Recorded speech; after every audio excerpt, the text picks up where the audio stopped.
আসসালামু আলাইকুম international news বাংলায় আপনাদের স্বাগতম। শুরুতে থাকছে শিরোনাম। গ্রিনল্যান্ড নিয়ে যুক্তরাষ্ট্রকে কড়া বার্তা ফ্রান্সের। খামেনির উপদেষ্টাসহ ইরানি কর্মকর্তাদের বিরুদ্ধে যুক্তরাষ্ট্রের কঠোর পদক্ষেপ। ইরান নিয়ে যুক্তরাষ্ট্রের বিরুদ্ধে মুখ খুলল রাশিয়া। এবার ইরান ছাড়তে জরুরি সতর্কতা দিল ফ্রান্স ও কানাডা। চীনা কানাডিয়ান সম্পর্কে নতুন মোড় শুল্কে ছাড় ঘোষণা। গ্রিনল্যান্ডকে ঘিরে যুক্তরাষ্ট্রের আগ্রহের বিষয়ে প্রকাশ্যে সতর্কতা দিয়েছে ফ্রান্স।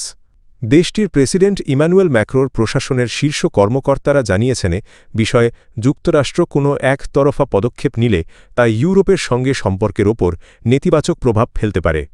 ফ্রান্সের অর্থমন্ত্রী রোনাল্ড লেস্কুরে বৃহস্পতিবার ১৫ জানুয়ারি ব্রিটিশ দৈনিক ফিনান্সিয়াল টাইমসকে দেওয়া এক সাক্ষাৎকারে বলেন, সম্প্রতি যুক্তরাষ্ট্রের ট্রেজারি সেক্রেটারি স্কট বেসেন্টের সঙ্গে আলোচনায় তিনি গ্রিনল্যান্ড ইস্যুতে ইউরোপীয় ইউনিয়নের অবস্থান স্পষ্টভাবে তুলে ধরেছেন। লেস্কুরে বলেন, গ্রিনল্যান্ড দখলের কোনো চেষ্টা ইউরোপীয় ইউনিয়ন গুরুতর সীমা লঙ্ঘন হিসেবে দেখবে। এই ধরনের পদক্ষেপ নিলে যুক্তরাষ্ট্র ও ইউরোপীয় ইউনিয়নের মধ্যে বিদ্যমান অর্থনৈতিক সম্পর্ক বড় ধরনের সংকটে পড়তে পারে বলেও তিনি সতর্ক করেন। তিনি আরও বলেন, গ্রিনল্যান্ড একটি সার্বভৌম ভূখণ্ড এবং এটি ইউরোপীয় ইউনিয়নের অংশ। এই অঞ্চল নিয়ে যুক্তরাষ্ট্রের কোনো ধরনের সামরিক বা দখলমূলক উদ্যোগ আন্তর্জাতিক ব্যবস্থায় বড় পরিবর্তন আনতে পারে এবং বৈশ্বিক পরিস্থিতি নতুন মোড় নিতে পারে। ইরানে সরকারবিরোধী বিক্ষোভ দমনের অভিযোগে দেশটির সর্বোচ্চ নেতা আয়াতুল্লাহ আলী খামেনির ঘনিষ্ঠ উপদেষ্টাসহ কয়েকজন শীর্ষ কর্মকর্তার ওপর নতুন নিষেধাজ্ঞা আরোপ করেছে যুক্তরাষ্ট্র। প্রেসিডেন্ট ডোনাল্ড ট্রাম্পের সম্ভাব্য সামরিক হস্তক্ষেপের হুমকির মধ্যেই এই পদক্ষেপ নেওয়া হল। বৃহস্পতিবার ১৫ জানুয়ারি আল জাজিরার এক প্রতিবেদনে জানানো হয়, যুক্তরাষ্ট্রের অর্থ মন্ত্রণালয়ের ঘোষিত নিষেধাজ্ঞার আওতায় ইরানের সুপ্রিম ন্যাশনাল সিকিউরিটি কাউন্সিলের SNSC সেক্রেটারি আলী লারিজানি সহ কয়েকজন রাজনৈতিক ও নিরাপত্তা কর্মকর্তা রয়েছেন। ওয়াশিংটনের দাবি বিক্ষোভকারীদের বিরুদ্ধে চালানো দমন অভিযানের পরিকল্পনা ও বাস্তবায়নে তারা ভূমিকা রেখেছেন। যুক্তরাষ্ট্রের ট্রেজারি সেক্রেটারি স্কট বেসেন্ট এক বিবৃতিতে বলেন, স্বাধীনতা ও ন্যায়ের দাবিতে ইরানি জনগণের পাশে রয়েছে যুক্তরাষ্ট্র। প্রেসিডেন্ট ট্রাম্পের নির্দেশে ইরানি জনগণের বিরুদ্ধে সহিংস দমন অভিযানে জড়িত ব্যক্তিদের বিরুদ্ধে এই নিষেধাজ্ঞা আরোপ করা হয়েছে। ইরানের বিরুদ্ধে যুক্তরাষ্ট্রের সামরিক হুমকির কড়া সমালোচনা করেছে রাশিয়া। মস্কো এসব হুমকিকে সম্পূর্ণভাবে অগ্রহণযোগ্য বলে অভিহিত করেছে। রাশিয়ার পররাষ্ট্র মন্ত্রণালয়ের মুখপাত্র মারিয়া জাখারোভা বলেন, ইরানের অভ্যন্তরীণ বিষয় বাইরের হস্তক্ষেপ পরিস্থিতিকে আরও জটিল করে তুলছে। তার মতে দীর্ঘদিনের পশ্চিমা নিষেধাজ্ঞা ইরানের অর্থনীতিকে দুর্বল করেছে এবং এর সবচেয়ে বড় ভুক্তভোগী সাধারণ জনগণ।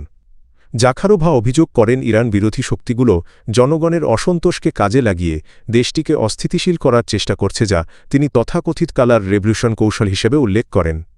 তিনি বলেন, ইরান সরকার সামাজিক ও অর্থনৈতিক সংকট নিরসনে সংলাপে আগ্রহী, কিন্তু এই পরিস্থিতিকে অজুহাত করে সামরিক হামলা চালানো হলে তা আঞ্চলিক ও বৈশ্বিক নিরাপত্তার জন্য মারাত্মক ঝুঁকি তৈরি করবে। উল্লেখ্য, গত ২৮ ডিসেম্বর থেকে মুদ্রা রিয়ালের বড় ধরনের অবমূল্যায়ন ও দ্রব্যমূল্য বৃদ্ধির প্রতিবাদে ইরানে দেশজুড়ে বিক্ষোভ চলছে। মানবাধিকার সংস্থাগুলোর তথ্য অনুযায়ী এসব ঘটনায় অন্তত ৬৪৬ জন নিহত এবং ১০,০০০-এর বেশি মানুষ আটক হয়েছেন। তবে ইরান সরকার হতাহতের কোনো আনুষ্ঠানিক হিসাব প্রকাশ করেনি। এদিকে মার্কিন গণমাধ্যমে ইরানের বিরুদ্ধে যুক্তরাষ্ট্র নতুন করে সামরিক বিকল্প বিবেচনা করছে বলে খবর প্রকাশ হয়েছে। ইরানে অবস্থানরত নিজেদের নাগরিকদের অবিলম্বে দেশটি ত্যাগ করতে বলেছে ফ্রান্স ও কানাডা। দেশ দুটির সরকার জানিয়েছে, ইরানে রাজনৈতিক ও নিরাপত্তা পরিস্থিতি দ্রুত অবনতির দিকে যাচ্ছে। কানাডা সরকার এক বিবৃতিতে জানায়, ইরানে চলমান সরকার বিরোধী বিক্ষোভ আঞ্চলিক উত্তেজনা এবং যে কোনো সময় গ্রেপ্তারের ঝুঁকির কারণে সেখানে অবস্থান করা বা ভ্রমণ করা নিরাপদ নয়। নিরাপদ সুযোগ পাওয়া মাত্র নাগরিকদের দেশটি ছাড়ার আহ্বান জানানো হয়েছে। একই সঙ্গে কানাডা স্বীকার করেছে, ইরানে তাদের কনসুলার সহায়তা দেওয়ার সক্ষমতা খুবই সীমিত। ফ্রান্সের পররাষ্ট্র মন্ত্রণালয়ও সতর্ক করে জানিয়েছে, ইরানের অভ্যন্তরীণ বিক্ষোভ এবং যুক্তরাষ্ট্র ও ইসরায়েলকে ঘিরে আঞ্চলিক উত্তেজনার ফলে নিরাপত্তা পরিস্থিতি অস্থির হয়ে উঠেছে, যা বিদেশিদের জন্য ঝুঁকিপূর্ণ। ফরাসি নাগরিকদের অপ্রয়োজনীয় ভ্রমণ এড়িয়ে চলতে বিক্ষোভ ও জনসমাবেশ থেকে দূরে থাকতে এবং তেহরানে ফরাসি দূতাবাসের নির্দেশনা অনুসরণ করতে বলা হয়েছে। এদিকে যুক্তরাষ্ট্রের প্রেসিডেন্ট ডোনাল্ড ট্রাম্প ইরানের জনগণকে বিক্ষোভ চালিয়ে যাওয়ার আহ্বান জানিয়েছেন। সামাজিক যোগাযোগ মাধ্যমে দেওয়া এক বার্তায় তিনি বলেন সহায়তা আসছে। অন্যদিকে ইরান দাবি করেছে দেশটির অভ্যন্তরীণ অস্থিরতার পেছনে যুক্তরাষ্ট্র ও ইসরায়েলের ভূমিকা রয়েছে। তেহরানের ভাষ্য অনুযায়ী শুরুতে শান্তিপূর্ণ বিক্ষোভে পরে সশস্ত্র গোষ্ঠী সহিংসতা ছড়িয়ে দেয়। চীনের প্রেসিডেন্ট শি জিনপিং ও চীনে সফররত কানাডার প্রধানমন্ত্রী মার্ক কার্নির উচ্চ পর্যায়ের বৈঠকের পর দুই দেশেই কিছু পণ্যের ওপর শুল্ক কমানোর ঘোষণা দিয়েছে। এই সিদ্ধান্তকে চীন কানাডা সম্পর্ক পুনরুদ্ধারের গুরুত্বপূর্ণ ইঙ্গিত হিসেবে দেখা হচ্ছে। বৃহস্পতিবার 15 জানুয়ারি মার্ক কার্নি জানান বৈদ্যুতিক যান, ই.ভি. ও ক্যানোলা তেলের ওপর শুল্ক হ্রাসে একটি প্রাথমিক বাণিজ্য চুক্তিতে পৌঁছেছে দুই দেশ। বাণিজ্য বাধা কমানো এবং নতুন কৌশলগত সহযোগিতা গড়ে তোলার বিষয়ে উভয় পক্ষ অঙ্গীকার করেছে। চুক্তি অনুযায়ী চীন আগামী 1 মার্চের মধ্যে কানাডার ক্যানোলা তেলের ওপর শুল্ক 85% থেকে কমিয়ে 15% নামাবে।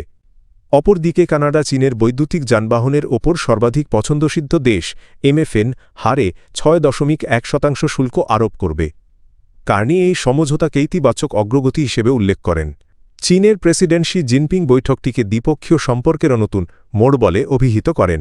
প্রায় 1 দশকের মধ্যে এটিই কোনো কানাডীয় প্রধানমন্ত্রীর প্রথম চীন সফর।